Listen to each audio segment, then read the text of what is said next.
संत रामपाल जी महाराज एक ऐसे महान संत जिन्होंने अपनी सतभक्ति, तत्व ज्ञान, करुणा और सेवा के बल पर समाज में नई मिसाल कायम की है। संत रामपाल जी महाराज की अगुवाई में उनके सभी सतलोक आश्रमों से समाज कल्याण के अद्भुत कार्यों ने समाज को सुनहरे भविष्य की एक नई उम्मीद दिखाई है। संत रामपाल जी महाराज से नाम दीक्षा लेने के बाद लाखों लोगों की लाइलाज बीमारियां जैसे कैंसर, एड्स आदि ठीक हुई। संत जी के ज्ञान से प्रेरित होकर उनके अनुयायियों ने लाखों यूनिट रक्तदान किया। संत जी ने लाखों बहन बेटियों का दहेज मुक्त विवाह करवाया।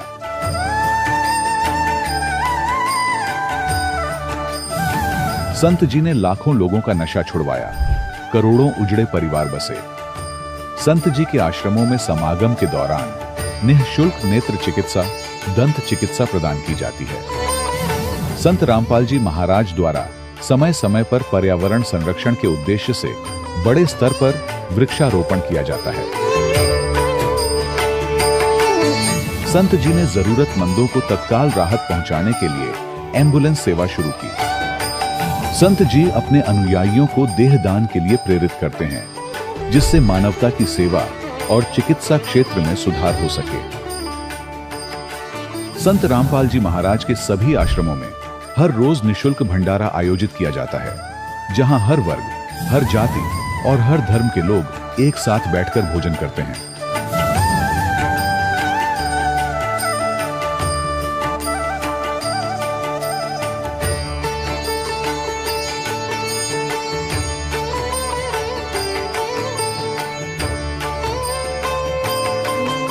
संत रामपाल जी महाराज की अन्नपूर्णा मुहिम ने गरीब और बेसहारा लोगों के जीवन में एक नई ऊर्जा और उम्मीद को जन्म दिया है।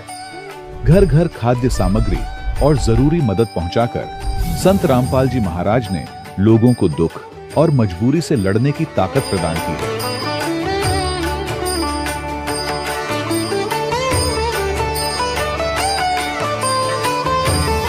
संत रामपाल जी महाराज द्वारा गरीब लोगों के लिए घर बनवाने का अद्भुत कार्य एक ऐसी मिसाल कायम कर रहा है जो सदियों सदियों संत जी की उदारता और दया भावना के तौर पर जाना जाएगा।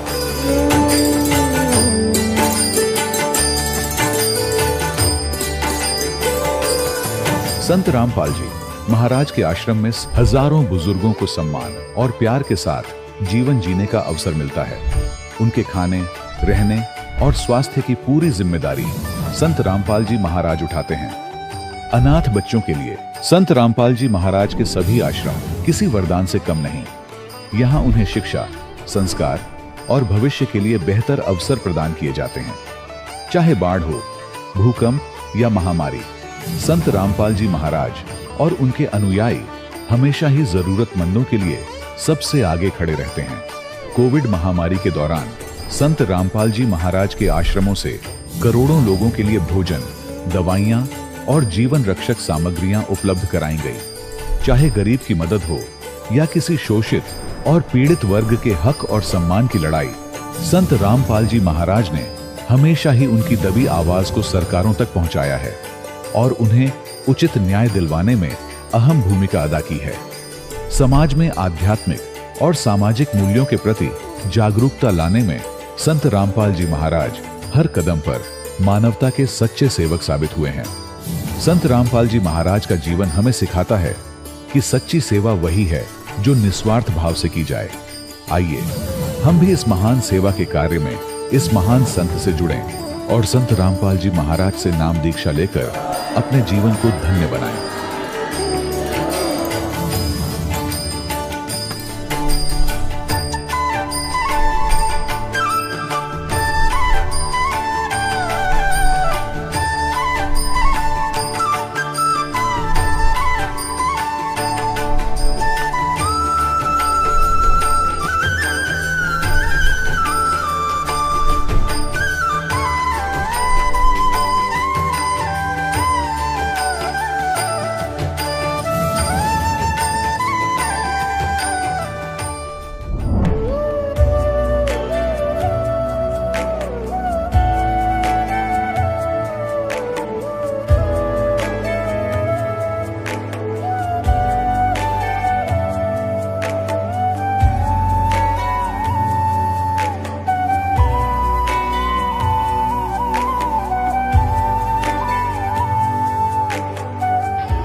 प्रभु राम देव भगवान अल्लाह खुदा ईश आदि नाम एक ही शक्ति के हैं। वो कैसा है, कहां है, कैसे मिलता है, किसने देखा है? ये प्रश्नवाचक चिन्ह पूर्ण रूप से हटाने के लिए अवश्य सुनिए जगत गुरु तत्वदर्शी संत रामपाल जी महाराज के अमृत वचन, सर्व पवित्र धर्मों के पवित्र शास्त्रों के आधार पर। सत साहिब दर्शकों, मनुष्य अक्सर अनेकों भक्ति साधनाएं करता है, लेकिन फिर भी उसे कोई राहत नहीं मिलती। वह भगवान की तलाश इसीलिए करता है ताकि उसके सभी कष्टों का निवारण हो जाए। दर्शकों, कुछ ऐसी ही कहानी थी गुजरात के रहने वाले कल्पेश जी की। कल्पेश जी और इनका पूरा परिवार सभी पारंपरिक पूजा पाठ किया करता था। ये शिव जी, हनुमान जी और चामुंडा मां की पूजा किया करते थे तथा नवरात्रि, सावन जैसे अवसरों पर व्रत भी रखते थे। लेकिन फिर भी इन्हें इन सभी साधनाओं से कोई राहत नहीं मिली। इन साधनाओं को करते हुए भी कल्पेश जी के पूरे परिवार को अनेकों बीमारियों ने घेर लिया। लेकिन आज कल्पेश जी का कहना है कि मेरी व मेरे परिवार की पूरी जिंदगी बदल गई है। आज हम एक ऐसे संत की शरण में आ गए हैं जो वास्तव में पूर्ण परमात्मा के अवतार है, और वह संत कोई और नहीं बल्कि संत रामपाल जी महाराज ही हैं। दर्शकों, आखिर कल्पेश जी ऐसा क्यों कह रहे हैं? आखिर कल्पेश जी को संत रामपाल जी महाराज ने कौन सी जड़ी दे दी जिसका गुणगान करते कल्पेश जी नहीं थक रहे हैं? आइए सुनते हैं कल्पेश जी की कहानी उन्हीं की जुबानी। सर नमस्कार। नमस्कार सर, क्या नाम है आपका? मेरा नाम कल्पेश भाई शाह। कल्पेश जी, कहाँ से आए हैं आप? मैं गांव छोटा उदेपुर, गुजरात से आया हूँ। सर, संत रामपाल जी महाराज जी से आप कब जुड़े? जी, मैं 24 अक्टूबर 2010 को जुड़ा। संत रामपाल जी महाराज से नाम दीक्षा लेने से पहले आप क्या भक्ति साधनाएं करते थे? जी, हमारे घर में जो पारंपरिक पूजाएं हो रही थी, जैसे शिव जी की हम पूजा करते थे, हनुमान जी को हमने इष्ट बनाया था, और चामुंडा माँ को हमने कुलदेवी के रूप में पूज रखा था। और भी जैसे नवरात्रा कर रहे थे, और सावन महीने में हम शिव जी का मतलब महीने का हम उपवास रखते थे। तो ये सारी मतलब जो हमारे घर में चली आ रही थी, जो पूजा थी, हम भी उसी को सत्य मान के पूजा कर रहे थे। जी सर, संत रामपाल जी महाराज जी से जुड़ना कैसे हुआ आपका? क्योंकि आप गुजरात से संबंध रखते हैं और हजारों किलोमीटर दूर हरियाणा में संत रामपाल जी महाराज से आप जुड़े हैं, कैसे? जी, ऐसा हुआ कि हमारी जो बुआ जी हैं वो राजस्थान से बिलोंग करते हैं। तो उनकी लड़की को बीमारी थी, गठियाबाई हो गया था। तो वो एक बार उनका लड़का मेले में गया था, वहाँ उनको भक्ति सौदागर का संदेश, ये पुस्तक की सेवा कुछ हो रही थी उधर से। तो वहाँ से उन्होंने उस पुस्तक को ग्रहण किया और उन्होंने उस पुस्तक को घर पे लाए, और वहाँ से सबसे पहले हमारी बुआ जी ने नामदान दीक्षा ली और अपनी लड़की जो बीमार थी उनको दीक्षा दिलाई, और उनको बहुत फ़ायदा हो गया। तो हमारे पापा जी भी थे, तो वो भी भक्ति भाव में ज़्यादा रहते थे, इधर उधर घूमते रहते थे, क्योंकि हमारी आर्थिक परेशानी शारीरिक बहुत ज़्यादा घर में हो रही थी। हमारी मम्मी को भी दमा की बीमारी थी। मम्मी तो खैर चल बसे थे, बीमारी के कारण हम बहुत दुखी हो गए थे, हमारे परेशानी बहुत ज़्यादा थी। तो हमारे पापा जी इधर उधर घूमते रहते थे कि पता नहीं कहीं से कोई लाभ हो जाए, कहीं कोई अच्छा संत मिल जाए या कोई टोना टोटका वाला मिल जाए जिससे हमारा घर का उद्धार हो जाए, धंधा नहीं हो रहा था, ये सब बहुत सारी दिक्कत हो रही थी। तो उनको बुआ जी ने संपर्क करके बताया कि यहाँ पे एक संत आए हुए हैं हरियाणा में, संत रामपाल जी महाराज करके, आप उनसे दीक्षा लो, उनका ज्ञान सुनो। तो वहाँ पे जाने के बाद आपको हो सकता है कि आपका कष्ट निवारण हो जाए। तो सर, क्या आप लोगों को जो कष्ट थे वो संत रामपाल जी महाराज जी से नाम दीक्षा लेने के बाद वो सभी कष्ट दूर हो गए? हाँ जी, बिल्कुल। हमारे सबसे पहले घर में हमारे पापा जी ने नाम उपदेश लिया और संत रामपाल जी महाराज से दीक्षा ली, और वो दीक्षा लेने के बाद में उसके बाद में फिर मैं भी जुड़ा, क्योंकि वो पापा जी वहाँ से आए थे आश्रम से, और डीवीडी कैसेट और सब लाए थे। सर, हम जिन भी लोगों का इंटरव्यू लेते हैं वो कहते हैं कि संत रामपाल जी महाराज से नाम दीक्षा लेते ही हम ठीक हो जाते हैं। जैसे ही संत रामपाल जी आशीर्वाद देते हैं, कैंसर जैसी भयानक बीमारी भी ठीक हो जाती है। आपके परिवार में भी काफी सदस्य बीमार रहे हैं, आपको भी बहुत सारी आपत्तियों का सामना करना पड़ा है। आपका क्या अनुभव रहा है संत रामपाल जी महाराज से नाम दीक्षा लेने के बाद? आखिर आपकी कौन कौन सी समस्याएं दूर हुई हैं और आपको क्या क्या लाभ मिले हैं? सबसे पहले तो हमें आर्थिक लाभ से हम ज़्यादा परेशान थे, तो हमें आर्थिक लाभ सबसे ज़्यादा हुआ, क्योंकि संत रामपाल जी महाराज से जुड़ने से पहले हमको कम से कम 15 लाख का कर्जा था, वो जो हमें मार्केट में देना था वो हमारे पास कुछ भी नहीं था और हमें सब जगह से कर्जा देना था। सबसे पहले हमारे को नाम दीक्षा लेने के बाद सबसे पहले वो कर्जा कैसे फ्री हो गया पता ही नहीं चला। उसके बाद दास के पास घर में भी कुछ भी नहीं था, पूरा घर खाली था, बिजनेस भी कुछ भी नहीं था। दास ने परमात्मा को आश्रम में फ़ोन किया, वहाँ से रिक्वेस्ट की, आश्रम गए, मालिक का आशीर्वाद लिया, हमने प्रार्थना की और गुरुजी ने बोला कि कोई बात नहीं बेटा, आप कर लो, मालिक दया करेंगे। तो संत रामपाल जी की दया से हमने बिज़नेस स्टार्ट किया और उसके बाद हमें बिज़नेस में इतनी उन्नति मिली कि आज हमारे पास टाइम नहीं है, हमको कस्टमर को मना करना पड़ता है, कब आप जाओ, अब हमें भक्ति करनी है, भक्ति के लिए समय दो, हमें पैसा नहीं चाहिए। अब हमें पैसा बिल्कुल नहीं चाहिए, हमें भक्ति चाहिए, भक्ति दान दो गुरुजी, हम ऐसा बोलते हैं संत रामपाल जी महाराज को। सर और क्या लाभ मिले आपको? और अभी वैसे आर्थिक लाभ मेरे को बहुत ही ज़्यादा हुए हैं, इसलिए मैं आर्थिक लाभ ज़्यादा बता रहा हूँ, क्योंकि अभी मेरे पास घर में जो किराए का मकान था, वो किराए का मकान में चारों तरफ माल पड़ा हुआ है, तो वहाँ पे मेरे को माल रखने की जगह नहीं थी। सब बोलते थे कस्टमर आके, आपको एक मकान चाहिए, आपको मकान चाहिए। मकान कैसे ले? मकान कोई बातों से थोड़ी मिलता है। आज आप भी जानते हो डिस्ट्रिक्ट लेवल में मकान है, 30-35 लाख रुपए का मकान होता है, दास कहाँ से लाएगा इतने रुपए? तो मालिक ने वो भी सुन लिया। अभी अभी में संत रामपाल जी महाराज ने कृपा करी और एक 30 लाख की कुटिया भी दिलवा दी। अच्छा, एक सवाल हम आपसे और जानना चाहेंगे कि संत रामपाल जी महाराज से नाम दीक्षा लेने के बाद आपको आर्थिक लाभ कैसे मिल रहे हैं? भक्ति तो आप पहले भी कर रहे थे, लेकिन अब ऐसा क्या चेंज हुआ कि आपको आर्थिक लाभ मिलने शुरू हो गए? और क्या लोग इस बात पर विश्वास कर पाएंगे कि संत रामपाल जी महाराज से नाम दीक्षा लेने के बाद आर्थिक लाभ मिलने लग जाते हैं? आप इस बात को समझाइए कि आप भक्ति पहले कर ही रहे थे और अब भी आप भक्ति कर रहे हैं। अब इन दोनों भक्तियों में अब ये दोनों ही साधनाएं किस प्रकार से अलग हैं, जबकि पहले भक्ति आप कर रहे थे तो तब लाभ क्यों नहीं मिल रहा था? जी, संत रामपाल जी महाराज के सत्संग जब हमने सुने तो संत रामपाल जी महाराज ने हमको बताया कि जो अभी तक हम पिछली पूजाएं कर रहे थे, जिनसे हमें फ़ायदा नहीं हो पा रहा था, जिन भी देवती देवताओं की हम पूजा कर रहे थे, तो वो हमारी पूजा गलत थी, वो प्रोसेस ही गलत थी, क्योंकि वो शास्त्र विरुद्ध थी।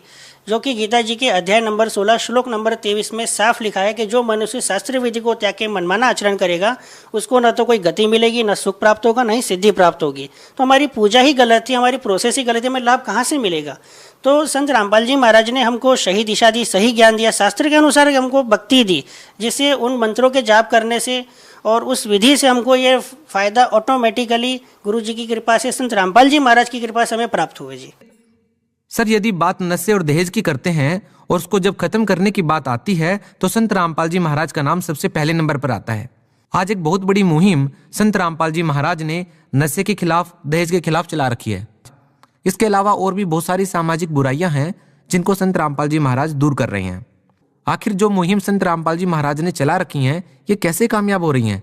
ऐसा क्या कर रहे हैं संत रामपाल जी महाराज जो कि आज पहले नंबर पर उनका नाम लिया जा रहा है कि सबसे बड़े समाज सुधार के तौर पर संत रामपाल जी महाराज को देखा जा रहा है? इसमें ऐसा है कि संत रामपाल जी महाराज जो हैं, वो इस देश में जो हमारे जो समाज में कुरीतियाँ चल रही हैं, जो पाखंडवाद चल रहा है, उसको ख़त्म करने का बीड़ा उठाए। क्योंकि संत रामपाल जी महाराज स्वयं कबीर परमेश्वर के अवतार के रूप में इस धरती पर आए हैं। ये बात सभी जान ले, क्योंकि हमने तो खुद इसका अनुभव किया है।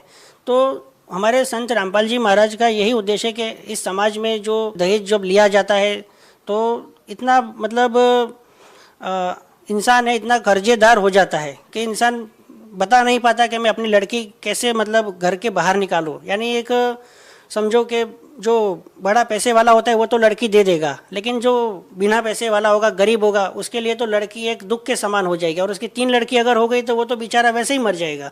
तो संत रामपाल जी महाराज ने समाज में जैसे ये दहेज है, तो हम जब दीक्षा लेते हैं तो दीक्षा लेने के टाइम पे हमको नियम बताए जाते हैं कि हमें दहेज नहीं ना लेना है ना देना है। हमें बीड़ी, शराब, मांस, तंबाकू, कोई भी व्यसन कोई भी लाकर भी नहीं देना है, खाना तो बहुत दूर की बात है। ऐसे ऐसे हमको तीर्थ स्नान, तो इन सब को हमको वेद और शास्त्र में बताया गया कि इन सब चीज़ों से फ़ायदा नहीं होगा। ऐसे गुरुजी ने हमको कई नियम ऐसे बताए जो शास्त्र के अनुसार हमें करने हैं, तभी हमें भक्ति का सही फ़ायदा हो पाएगा। सर, आप गुजरात से बिलोंग करते हैं और निश्चित ही संत रामपाल जी महाराज से नाम दीक्षा लेने के बाद आपको बहुत सारे लाभ मिले हैं। इस बारे में क्या कहना चाहेंगे आप? जी, इसमें ऐसा है कि अब हमारे संत रामपाल जी महाराज हैं, तो वो जो ज्ञान बता रहे हैं वो शास्त्र के अनुसार बता रहे हैं, और अन्य जो संत हैं वो शास्त्र के विरुद्ध ज्ञान बता रहे हैं, उनसे फ़ायदा नहीं हो पा रहा है। और हमारे संत रामपाल जी महाराज है वो शास्त्र के अनुसार भक्ति बता रहे हैं, तो उनको जो भी उनके मतलब दुखी लोग वहाँ पे आते आश्रम में, तो वहाँ उनका कष्ट तुरंत ही दूर हो जाता है, क्योंकि वहाँ सही शास्त्र अनुसार भक्ति मिल जाती है। और अन्य जो धर्म पंथ जो चल रहे हैं, तो उनको उस भक्ति से सैकड़ों वर्षों से वहाँ लगे हुए, लेकिन उनको फायदा नहीं हो पा रहा है। और कैसे कोई अगर हमारा भक्त वहाँ उसको दुखियारे को मिल जाता है कि आप संत रामपाल जी महाराज के शरण में चलो, वहाँ जाने से आपको ये सारे कष्ट दूर हो जाएंगे। संत रामपाल जी महाराज जो आशीर्वाद देते हैं, तो वो आशीर्वाद में ही इतनी शक्ति है। और उनके जो मंत्र हैं, जो शास्त्र अनुसार है, उनकी जो प्रोसेस है, जो शास्त्र के अनुसार है, उससे ऑटोमेटिकली सारे लाभ प्राप्त हो जाते हैं। तो ये सारी बातें अन्य पंथों को, अन्य धर्मगुरुओं को ये गवारा नहीं होती जो वहाँ चल रहा है। सर, आप अपनी भाषा में गुजरात के लोगों को संत रामपाल जी महाराज के बारे में क्या संदेश देना चाहेंगे? હું તો બસ એટલું જ કહેવા માંગુ છું અમારા ગુજરાતના બધા જ ભાઈ બહેનોને કે સંત રામપાલજી મહારાજ અન્ય બધા જ ધર્મગુરુઓ જો એવું જ કહે છે કે તમે મારી પાસે આવો, હું ભક્તિ આપું છું, મને ગુરુ બનાવી લો, હું તમને આ મંત્ર આપીશ, તમે જાપ કરો. પણ સંત રામપાલજી મહારાજનું જ્ઞાન તમે ખાલી એક વખત સાંભળો, તમે જુઓ કે કેવી ભક્તિ બતાવે છે, કેમ આમનો આટલો પ્રચાર થઈ રહ્યો છે, છતાંય આમનો પ્રચાર જોરશોરથી થઈ રહ્યો છે, કેમ આવું થાય છે? તો આ કેવા ગુરુજી છે? તો તમે કમસે કમ એમનું જ્ઞાન સાંભળો. કેમ કે સંત રામપાલજી મહારાજ કોઈ સાધારણ મનુષ્ય આ ધરતી પર નથી આવ્યા, એ સ્વયં કબીર સાહેબના અવતાર અને સાચા ભગવાન બનીને ધરતી પર આવ્યા છે. તો તમે એમનું જ્ઞાન સાંભળો સૌથી પહેલાં, અને એમની ભક્તિ જુઓ. એમનું જ્ઞાન તમને શાસ્ત્રના અનુસાર ગીતા, 4 વેદ, કુરાન શરીફ, બાઇબલ એ અનુસાર જ્ઞાન બતાવી રહ્યા છે. અને એમની ભક્તિથી આપણા ગમે એવા રોગો હોય, કેન્સર જેવી બીમારી કેમ ના હોય, આપણા ઘરમાં ખાવાના ફાફા હોય, આપણા પાસે પૈસો ના હોય, તો એ તો માલિક ફ્રીમાં આપે છે. એમના આશીર્વાદ, એમની ભક્તિ જ આપણને મળી જાય છે. संत रामपाल जी महाराज की एक पुस्तक है जीने की राह, जिसने लोकप्रियता के मामले में सभी रिकॉर्ड तोड़ दिए हैं, और उस पुस्तक की डिमांड लोगों में बहुत ज्यादा हो गई है. बहुत ही कम समय में बता रहे हैं 25 लाख से ज्यादा लोगों ने उनकी वेबसाइट से जीने की राह पुस्तक को डाउनलोड भी कर लिया है. सर, जीने की राह पुस्तक को जो लोग घर बैठे मंगवाना चाहते हैं वो कैसे मंगवा सकते हैं? इसमें ऐसा है कि संत रामपाल जी महाराज का जो सत्संग है वो डेली जो चैनल चल रहे हैं, जिस पे नीचे पीली पट्टी चलती है, तो उसमें सारे फ़ोन नंबर दिए जाते हैं. आप उसमें SMS करके भी प्राप्त कर सकते हैं. और ऐसे 6 से 7 चैनलों पे गुरुजी संत रामपाल जी महाराज का सत्संग चल रहा है. और हमारा जो वेबसाइट है, जो www.jagatgururampaljimaharaj.org, आप उस पर भी सर्च करें और उसको देखें, ज्ञान प्राप्त करें और परमात्मा की, संत रामपाल जी महाराज की शरण में आए और अपना जीवन मोक्ष कराएं. बहुत बहुत धन्यवाद सर. सत साहिब. दर्शकों, अभी आपने सुने संत रामपाल जी महाराज से दीक्षा प्राप्त करके सुखी हुए भक्त के अनुभव. अब देखिए जगत गुरु तत्वदर्शी संत रामपाल जी महाराज के मंगल प्रवचन. जैसे परमात्मा कपड़ा बुनते थे, बुनाई का केवल मेहनताना मिलता था उनको, उसमें से भी अपना परिवार के योग्य जो आवश्यक था सामान लाए, बाकी बच गया. सत्संग करते थे, उसमें भंडारा लगाते थे, यानी दान करते थे. और फिर ये दिखा परमात्मा ने कि कल्पे कारण कौन है, कर सेवा निकाम, निष्काम भाव से भक्ति कर मेरी, और मन इच्छा फल देऊंगा जो पड़े मेरे तक. जब मेरे सतर का काम आओगा, जब देखना बेटा तेरी कैसे मदद करूंगा, पर सच्चे दिल से तो मेरे साथ लगा रहे. अब हम उसी प्रसंग पर आते हैं कि परमात्मा ही आकर सत्संग सुनाते हैं. सत्संग का अर्थ सत्य हो, सत्य ज्ञान, सत्य विचार, प्रत्येक एक वर्ड टू वर्ड सत्य होता है सत्संग का. उसमें कोई मीन मेख, कोई शंका नहीं रहती. शंका एक बार हो सकती है जो प्रथम बार सुनते हैं, लेकिन जब प्रमाण देखेंगे वो शंका समाप्त हो जाएगी. तो उस परमेश्वर ने 600 वर्ष पहले आकर सत्संग किया था. अक्षर पुरुष एक पेड़ है, जैसे जो पेड़ का हिस्सा जो पृथ्वी से तुरंत बाहर जो दिखाई देता है वृक्ष, वो पोर्शन है अक्षर पुरुष.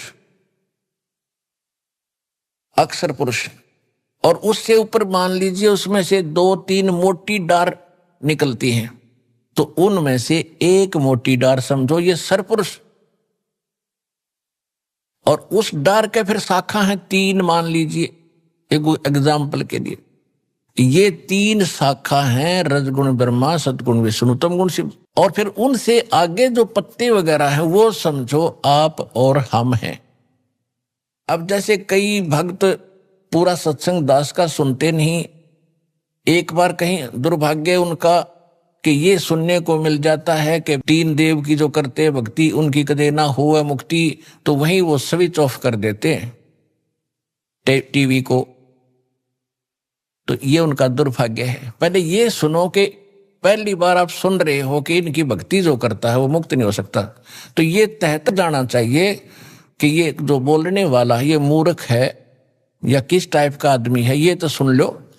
और ना अच्छा लगे तो ठीक है भाई, अपनी जो कर रहे हो करते रहो, सुनने में भी क्या दिक्कत है।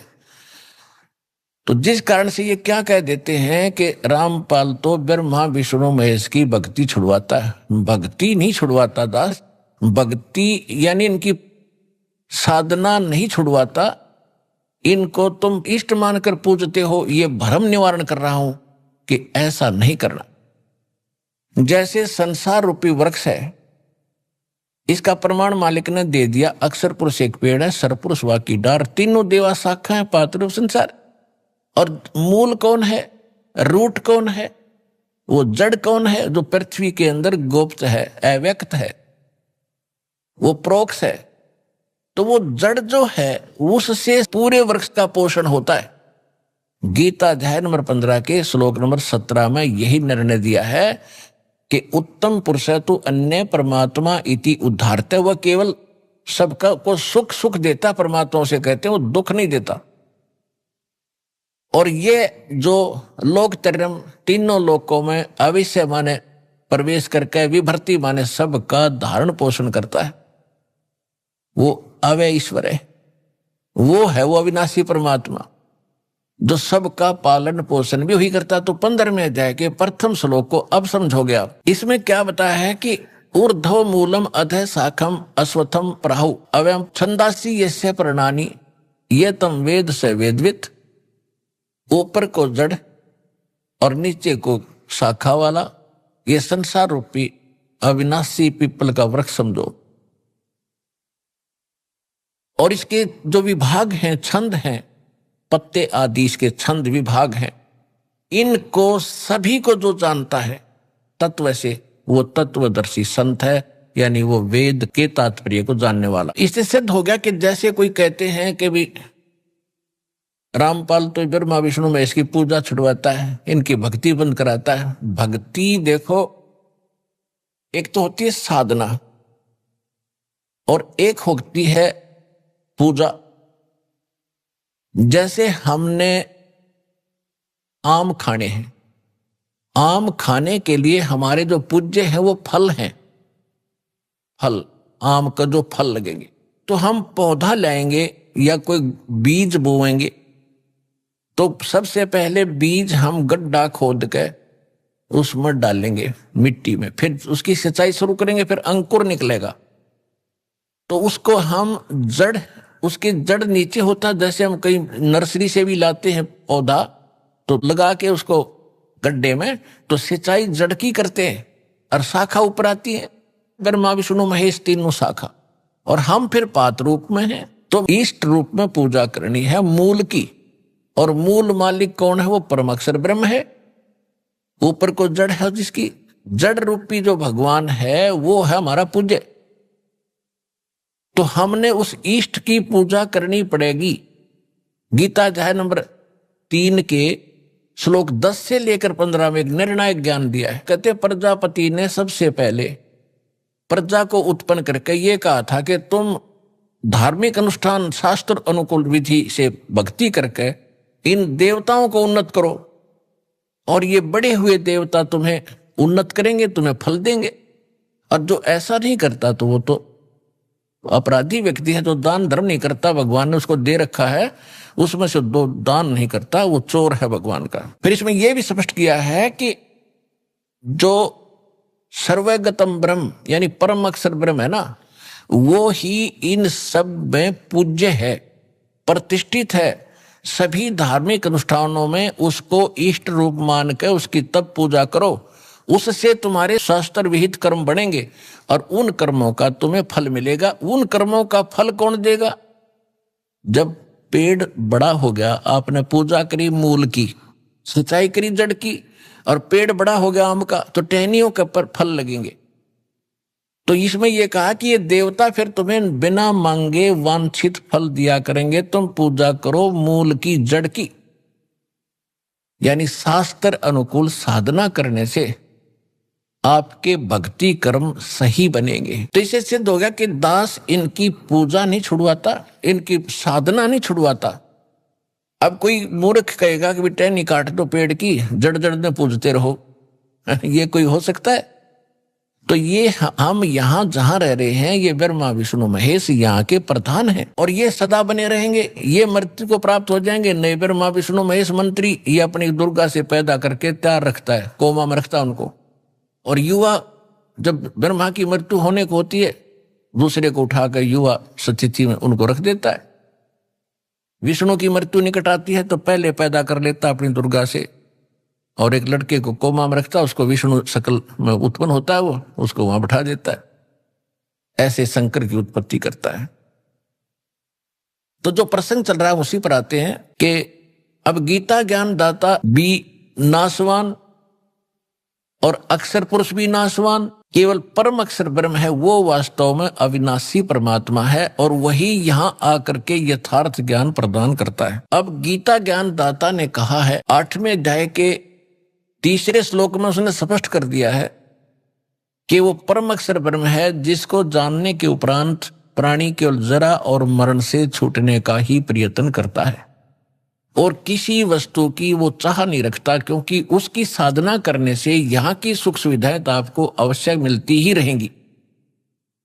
एक साधे सब सधे, सब साधे सब जावे, माली सिंचे मूल को फले फूले गए। अब दास ये कहना चाहता है, परमात्मा ने ये बताया कबीर भगवान ने कि पौधे के जड़ को पूजने से, सींचने से सारा ही काम सद जागा, सफल होगा। एक कै साधे सब सदे और सब साधे सब जावे।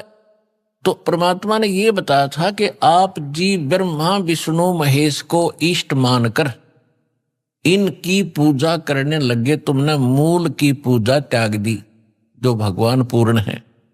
वो स्वयं आप पे अपनी महिमा आप पर बताने आते हैं और तो सत्य कोई ज्ञान रख ही नहीं सकता। तो उन्होंने क्या बताया है कि तुम ऐसे करो, इन ब्रह्मा विष्णु महेश को पूज रहे हो, ऊपर को जड़ कर ली, टहनी गाड़ दी गमले में यानी गड्ढे में, तो तुम्हारा भक्ति रूपी पौधा यानी धार्मिक तो तुम्हारे शुभ संस्कार भक्ति कर्म के वो नष्ट हो गए, वो कामयाब नहीं होते, तुम्हारा जीवन नष्ट हो जाता है। जैसे टहनी गमले में गाड़ने से और मूल जड़ ऊपर करने से पौधा नष्ट हो जाता है, ऐसे आपकी शास्त्र विधि ताकर मनमाना आचरण करने से आपकी भक्ति नष्ट हो जाती है। श्रीमद् भगवद गीता अध्याय नंबर 16 के श्लोक 23 और 24 में स्पष्ट किया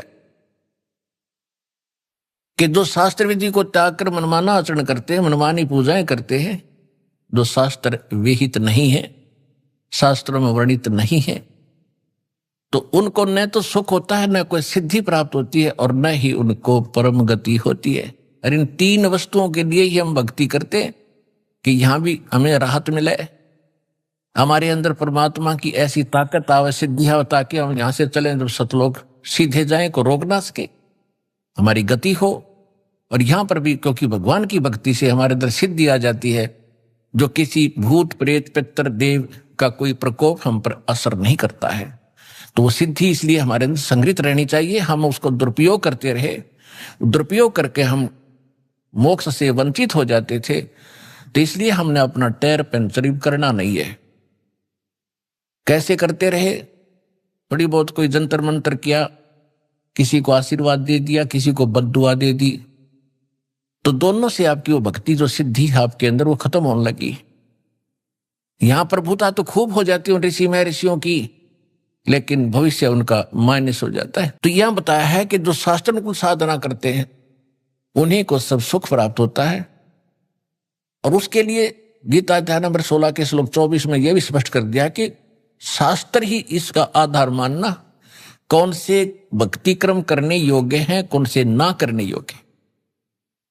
तो शास्त्र यानी सदग्रंथ कौन से हैं? फिर दास बहुत बार आपको बता चुका है, फिर भी बताते रहते, क्योंकि नए नए भक्त आते हैं और ये परमात्मा की महिमा पुराणों को भी सुननी पड़ती है। पुराने जो ओल्ड भक्त हैं, बहुत पहले के लगे हुए हैं, उनके लिए भी ज्ञान सुनना अनिवार्य है, क्योंकि उसको ज्ञान यज्ञ का लाभ मिलता है। तो ये कौन से सदग्रंथ प्रमाणित है हमारे लिए?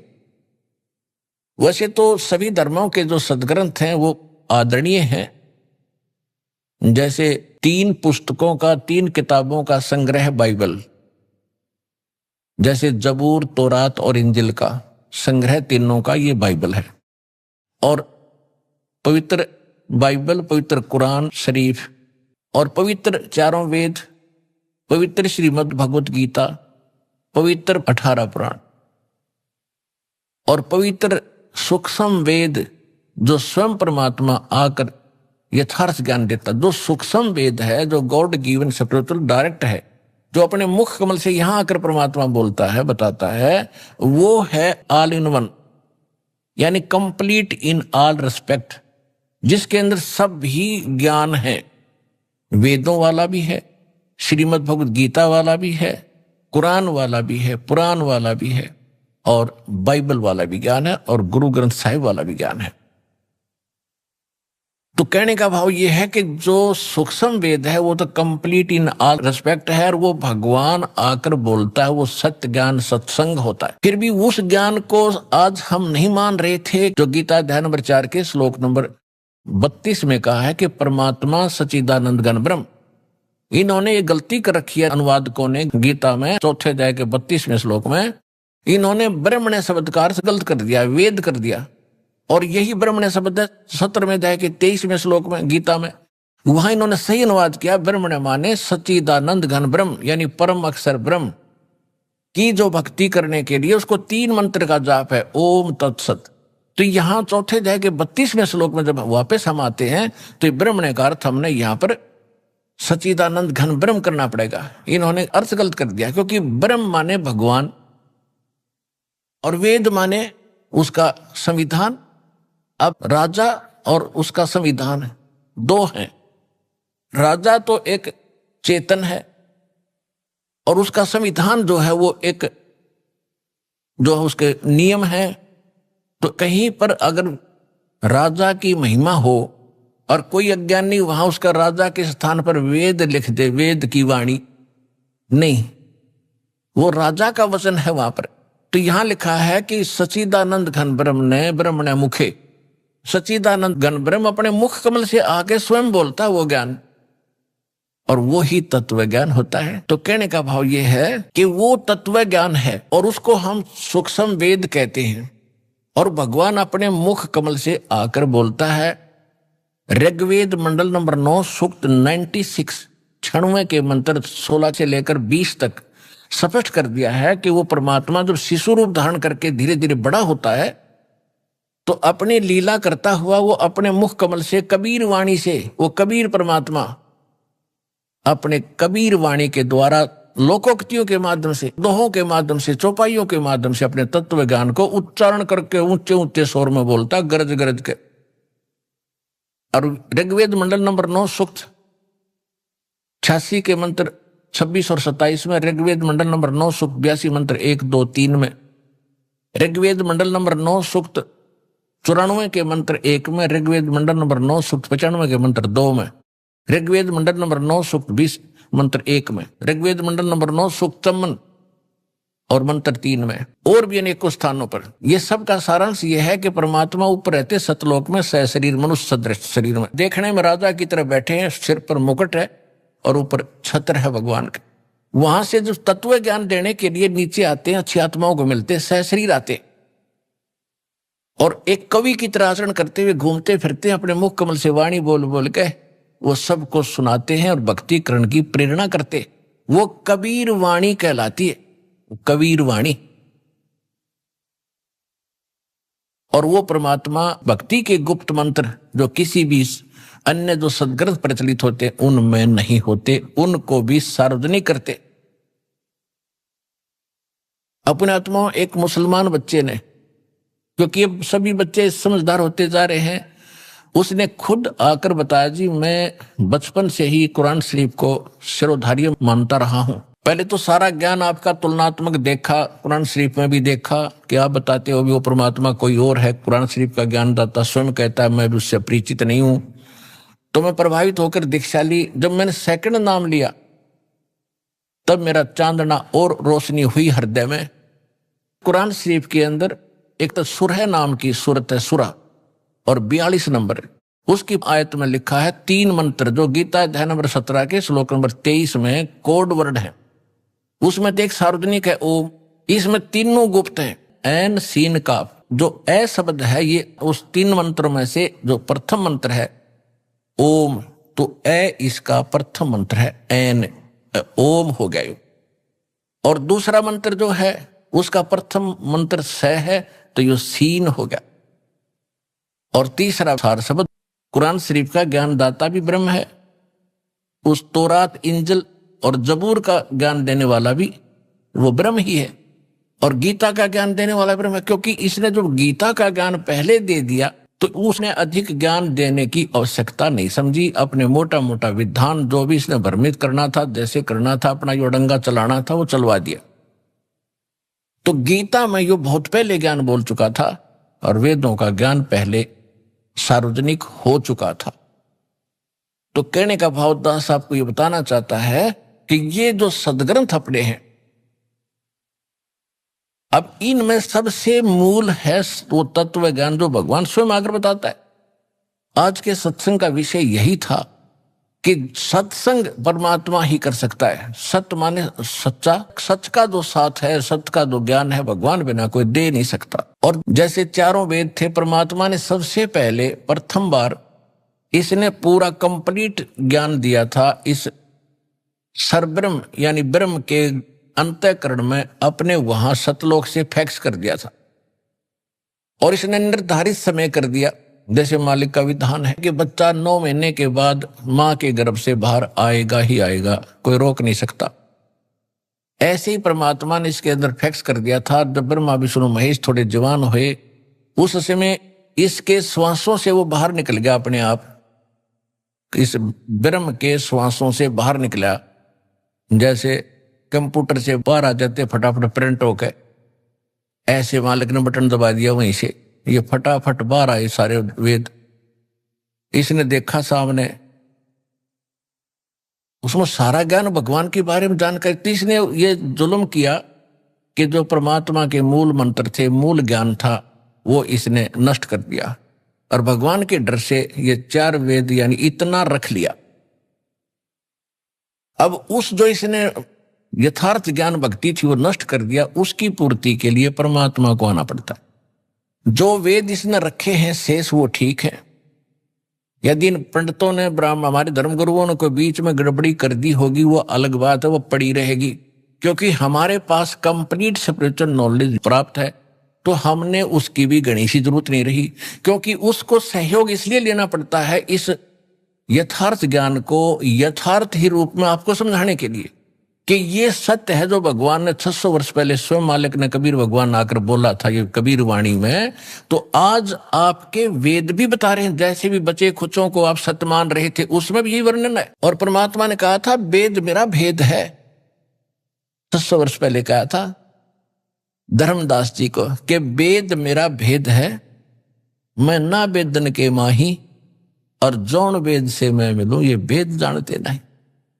कि ये चारों वेद जिनको तुम श्रोधार्य मानते हो, इन जैसा ज्ञान नहीं मानते, ये मेरी महिमा का ही गुणगान करते सारा।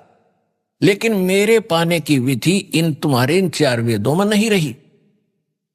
अब उन 4 वेदों का निष्कर्ष श्रीमद् भगवद गीता है। यजुर्वेद अध्याय नंबर 40 के मंत्र नंबर 15 में स्पष्ट किया है कि ओम कर्तु समर किलबे समर कर्तुम समर वायु अनिलम अथिदम भस्मांतम शरीरम। जब शरीर नष्ट हो तब तक वायु अनिलम यानी श्वास उश्वास से, वायु माने भी वायु, अनल माने भी वायु, वायु अनिलम यानी श्वास उश्वास से, अथिदम भस्मांतम शरीरम, ओम कर्तु समर किलबे समर और कर्तुम समर। ओम नाम का जाप काम करते करते श्रवण करो, विशेष कसक के साथ श्रवण करो, मनुष्य जीवन का मूल कर्तव्य जानकर भगवान का ये मंत्र जाप करो। और इसको वायु अनिलम, अब ये स्पष्ट हो रहा है, श्वास उश्वास से इसका सिमरण है, लेकिन इनको समझ में आया नहीं। और अंतिम सांस तक, जब तक शरीर भस्म हो, अंत हो, तब तक इसका सेवन करना। इससे जो अमृतम प्राप्त होगा, अमृतो जो इससे मिलना है वो प्राप्त हो जाएगा। उससे कितना अमृतम है? अमृतो ही आपको पता ही दिया कि ओम जाप ब्रह्म का है, ओम के जाप से ब्रह्मलोक प्राप्ति होती है। ये बहुत लंबा समय है इसका वहां रहने का, ब्रह्मलोक के महास्वर्ग में। उसके बाद भी फिर इनका जन्म मृत्यु होता है, इतना अमृत है। फिर यजुर्वेद अध्याय नंबर 40 के अंदर केवल 17 श्लोक हैं, 17, और 15वें में इसने अपनी महिमा बता दी, मेरा एक ओम मंत्र है। फिर 17वें में इसने बता दिया कि वो परमात्मा तो प्रोक्ष है, वो मूल भगवान तो गुप्त है, और मैं ब्रह्म हूं, अहम खम ब्रह्म सो अहम, वो तो परमात्मा अव्यक्त है, और अहम मैं ब्रह्म हूं, और मेरा ओम नाम है, मैं ब्रह्मलोक रूपी दिव्य आकाश में रहता हूं। तो इसने स्पष्ट कर दिया कि वो परमात्मा कोई और है। और यजुर्वेद अध्याय नंबर 40 के मंत्र नंबर 10 में स्पष्ट कर रखा है कि कोई तो भगवान को कहते जन्म लेता संभवात, कोई कहता है जन्म लेता ही नहीं, असंभवात, अजन्मा है। और जन्म लेने के उदाहरण देते हैं, राम और कृष्ण रूप में ये वही आता है। इस तरह की लोक वेद दंत कथा ही सुनाते हैं। लेकिन इसके विषय में भगवान जन्म लेता है या नहीं लेता है, वो कैसा है, उसके लिए तत्वदर्शी संतों से पूछो, धीराणाम, विज्ञानी पुरुष तत्वदर्शी संत पुरुष बताएंगे, उनसे पूछो। तो इससे सिद्ध है कि गीता और वेदों का ज्ञान एक है। श्रीमद् भगवत गीता वेदों का सारांश है। इसमें भी ओम नाम के अतिरिक्त और कोई मंत्र नहीं, ये तो ब्रह्म का। फिर इसने बताया है कि जो परम अक्षर ब्रह्म है, 17वें अध्याय के 23वें श्लोक, कि जो परम अक्षर ब्रह्म है उसके पाने का जो उसकी प्राप्ति करने वाला उस स्थान को प्राप्त कर जाएगा जहां जाने के बाद साधक फिर लौटकर कभी संसार में नहीं आते। 15वें अध्याय के 4थे श्लोक में श्रीमद् भगवद गीता। ओम तत्सत इति निर्देश ब्रह्मणे त्रिविध समर्थ है। अब क्या बताया है कि उस सच्चिदानंद घन ब्रह्म की प्राप्ति का 3 मंत्र के जाप का और 3 ही विधि से जाप करने का निर्देश है। अब जिनको सारनाम प्राप्त हो चुका है उनको मालूम है कि 3 मंत्र को 3 ही विधि से जाप होता है। जैसे सतनाम आपको प्राप्त है, एक मंत्र बाहर छोड़ते हैं, एक अंदर लेते हैं, हो गया ना 2 विधि से। और जिसने तीसरा प्राप्त है उस, तो इस तरह ये 3 विधि से इसका जाप है, और यही मूल मंत्र है। इसके सहयोगी मंत्र और हैं जो छोटे मोटे अक्षर, कहीं कहीं पुराणों में उनका वर्णन है, कहीं किलियम लिखा है, कहीं हरियम लिखा है, और कहीं श्रीयम लिखा है। लेकिन ये कंप्लीट कोर्स नहीं उनके पास, क्योंकि ये नीम हकीमों का दिया ज्ञान है। किसका? ब्रह्मा जी का। और ब्रह्मा जी जब जन्म होता है, ब्रह्मा जी कहता मैं कमल के फूल पर बैठा था और मुझे नहीं मालूम मैं कहां से जन्मा हूं। तो वो कैसे कंप्लीट नॉलेज रख सकता है ब्रह्मा जी? और ब्रह्मा जी का दिया ज्ञान 18 पुराण बने, उसी ज्ञान के आधार से ऋषियों ने फिर अपने अनुभव जोड़ जोड़ के ब्रह्मा से प्राप्त ज्ञान से, ब्रह्मा जी से, और फिर उन्होंने अपने नाम से आगे पुराण बना दिए। तो जो सूक्ष्म वेद है, सबसे पहले वो वेद हमारा एथेंटिक वेद है, वो ऑथेंटिक हमारा ज्ञान है, बुक है। उसके बाद 4 वेद हैं, और उसके बाद श्रीमद् भगवत गीता है। ये हैं 3 एथेंटिक वर्तमान में जो भक्ति के लिए हमने सिलेक्ट करने। ज्ञान तो हमने सभी पवित्र सदग्रंथों से ग्रहण करना है। और गुरु ग्रंथ साहिब जो है, जो महला पहला की वाणी है, महला पहला की वाणी, वो भी सूक्ष्म वेद का ही अंश है, लेकिन उसमें कंप्लीट नहीं है। क्योंकि जैसे एक इन सिख इतिहास में लिखा है कि प्राण संग्रही नाम का एक ग्रंथ बनाया था गुरु नानक देव जी ने, कति अलग गुप्त कंप्लीट रूप में, उसमें 160 अध्याय लिखे थे। तो जब गुरु ग्रंथ साहिब को इकट्ठा करने लगे, सब वाणियों की एक बीड बनाकर गुरु ग्रंथ साहिब का रूप देने लगे, 5 में जो महापुरुष थे अर्जुन देव जी, तो उन्होंने जब उस को देखा तो उसमें से केवल 60 अध्याय रखे, उसमें से तो एक भी नहीं लिया इसमें, वो तो छोड़ दिया कति सारा ही। तो उसमें से भी फिर बाद में जो प्रिंट हुए केवल 60 अध्याय ही प्रिंट हुए हैं, जो प्राण संगली नाम से आज भी सुरक्षित है सिखों के पास। लेकिन गुरु ग्रंथ साहिब में नहीं लिया। क्यों नहीं लिया? कि उसमें एक यूं मंत्र था, सतनाम और सारनाम। सारनाम तो संकेतिक था, सतनाम सीधा लिखा था 2 अक्षर का। वो फिर परमात्मा ने दया करी, नानक साहिब जी ने उसकी पूर्ति जब की, जब मर्दाना और बाला जी जो उनके परम भक्त उनके साथ रहते थे हरदम, एक बार समुद्र के ऊपर से जाने लगे श्रीलंका में जाने के लिए, तो नानक साहिब जी ने कहा था कि आप वाहेगुरु वाहेगुरु जपो और मेरे साथ समुद्र पर आते रहो। ऐसे चल पड़े समुद्र पर जैसे थल पर चलते हैं। तो वो नानक साहिब जी वो 2 अक्षर का मंत्र उच्चारण करके जाप करने लगे। तो मर्दाना ने सोचा भी गुरुजी तो ये 2 अक्षर का मंत्र जाप करे, मैं भी क्यों ना करूं। वो करने लगा तो वो डूबने लगा।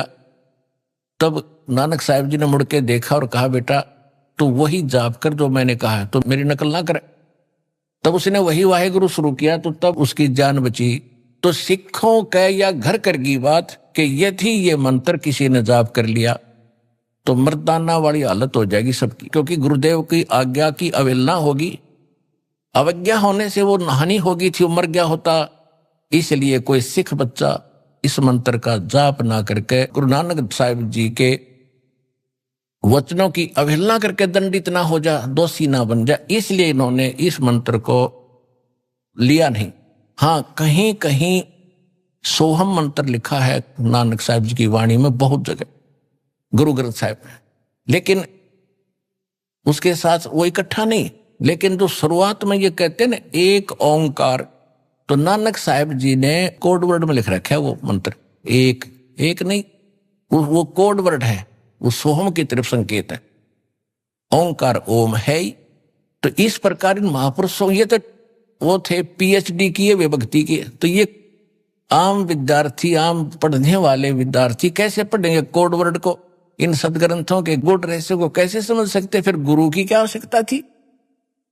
तो ये दास भेजा तत्वदर्शी संत सभी महापुरुषों के गुण रहस्य को समझने और समझाने के लिए।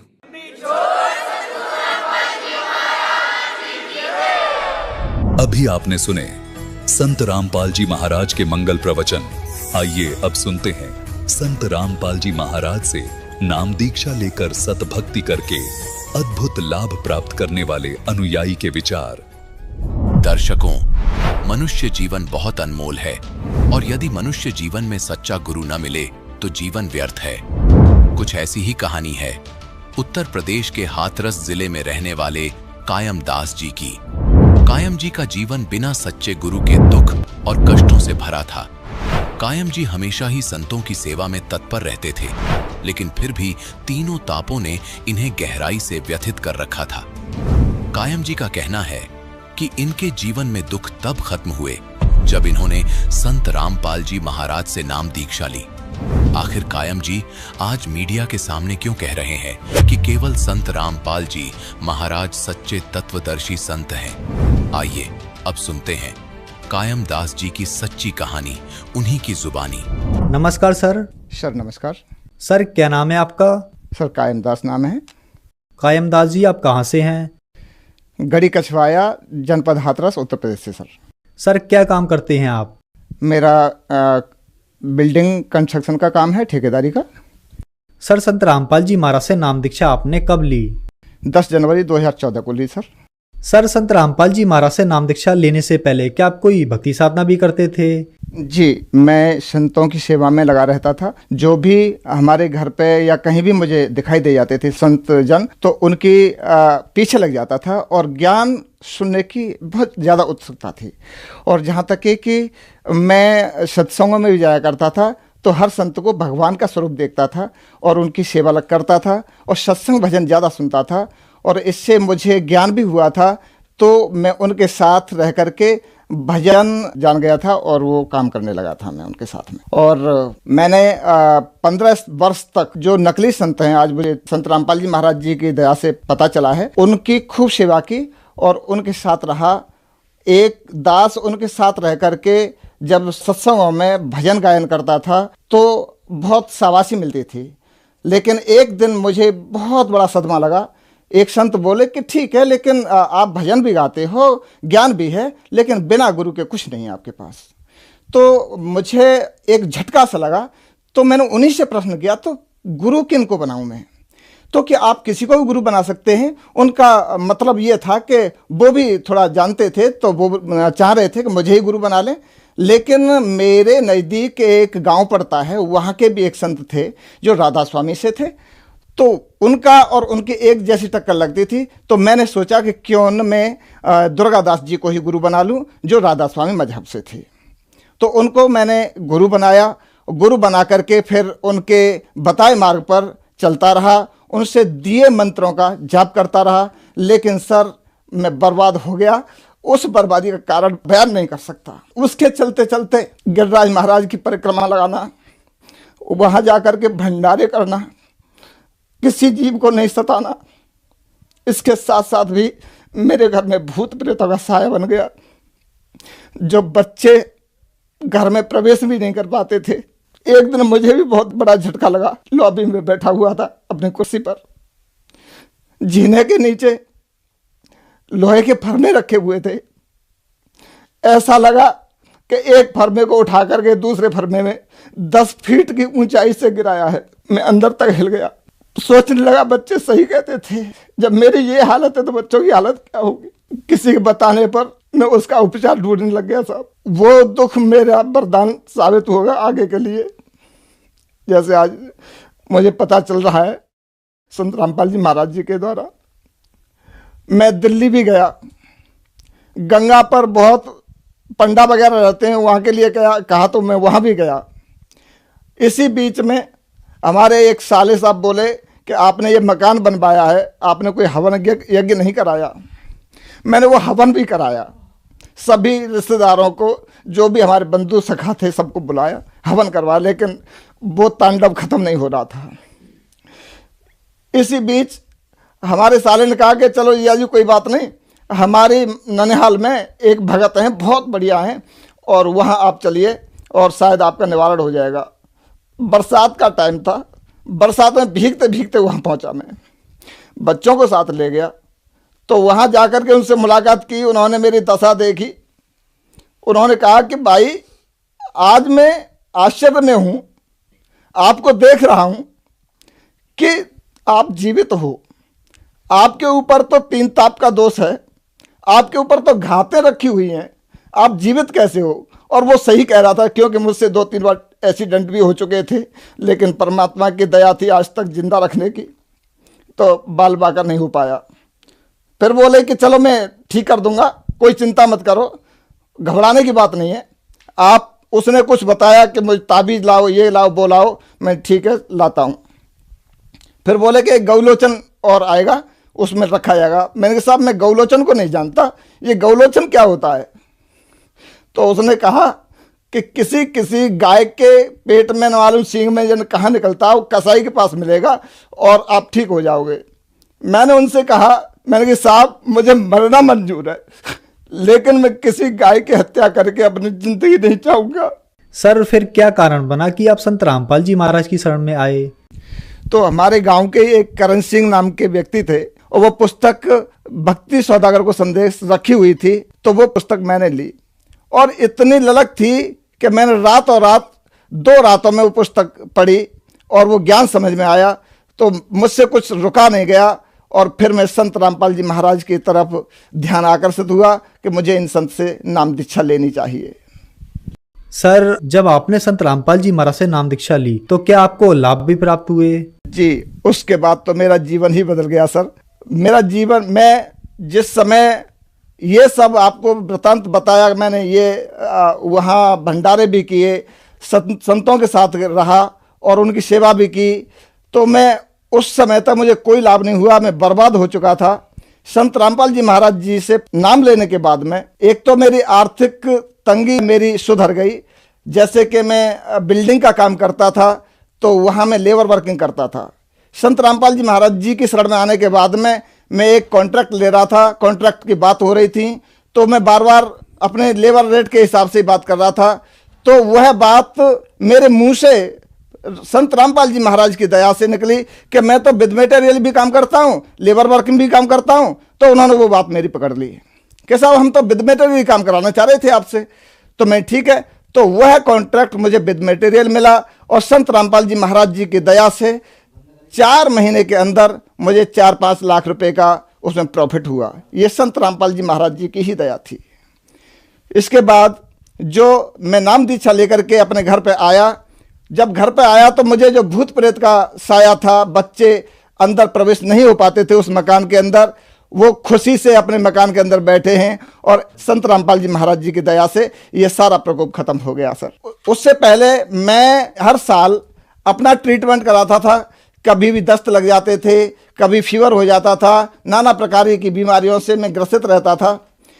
तो संत रामपाल जी महाराज जी की शरण में जाने के बाद आज तक मुझे फीवर भी नहीं आया, मैंने कोई टेबलेट भी नहीं खाई। उनकी इतनी दया रहती है हर समय, और वो साक्षात दर्शन भी देते हैं। उन्होंने जो शास्त्र कमल यहाँ बताते हैं वह भी पहले नाम दीक्षा देने के बाद ही खोल दिया था। उसका नज़ारा आप चाहो तो मैं नज़ारा भी बता सकता हूँ कि उन्होंने कहाँ कहाँ तक की सैर कराई थी और क्या वृतांत था वहाँ का। सर, आपकी बातों पर यह प्रश्न उठता है कि आपने बताया कि पहले आपने बहुत तीर्थ भ्रमण किए और भंडारे भी किए।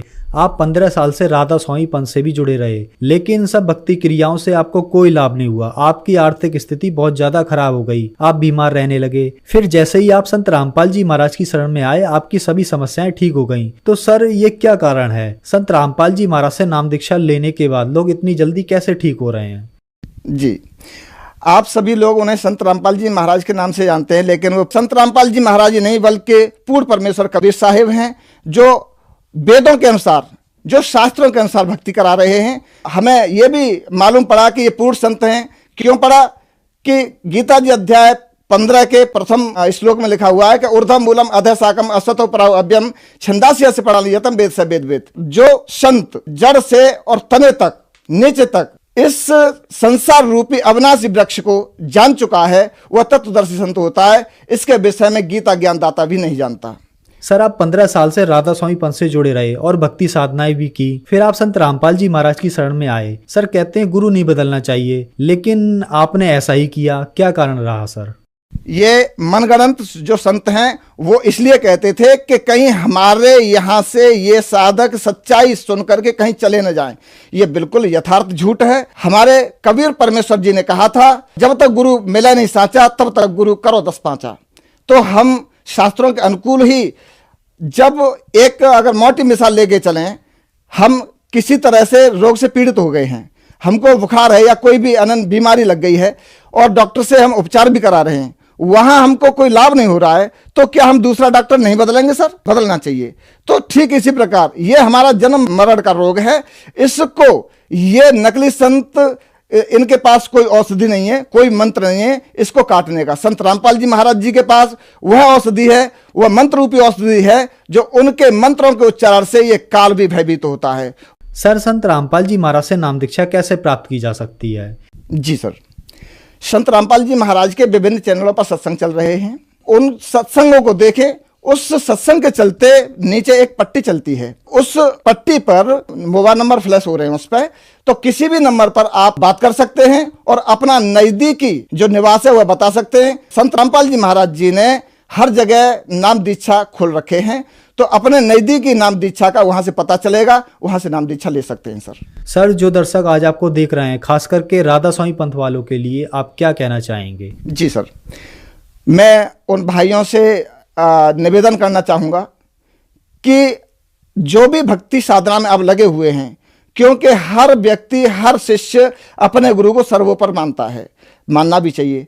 तो दास ये कहना चाहेगा कि उस जो भक्ति आपको मंत्र दिए गए हैं उनको शास्त्रों से कंपेयर करें, क्योंकि आज पढ़ा लिखा समाज है, युवा समाज है, तो उसको कंपेयर करके हमें यह देखना चाहिए कि हमें जो वे ऑफ वर्शिप बताई है, जो मार्ग बताया है, भक्ति मार्ग बताया है, ये हमको कितना कहां तक ले जाएगा और इससे मोक्ष मिलेगा भी या नहीं। ये शास्त्र प्रमाण है। अधिक जानकारी के लिए चैनल ही देख लें, उससे बिल्कुल क्लियर हो जाएगा कि हम कौन सी साधना कर रहे हैं और ये हमें कहां तक पहुंचाएगा। हम काल के जाल में फंस रहे हैं। उनसे मेरा निवेदन है कि अपनी साधना को शास्त्रों से कंपेयर करें, उन्हें खुद मालूम पड़ जाएगा कि हमें कौन सी भक्ति मिल रही है और कौन सी चाहिए थी। धन्यवाद सर। सत साहेब।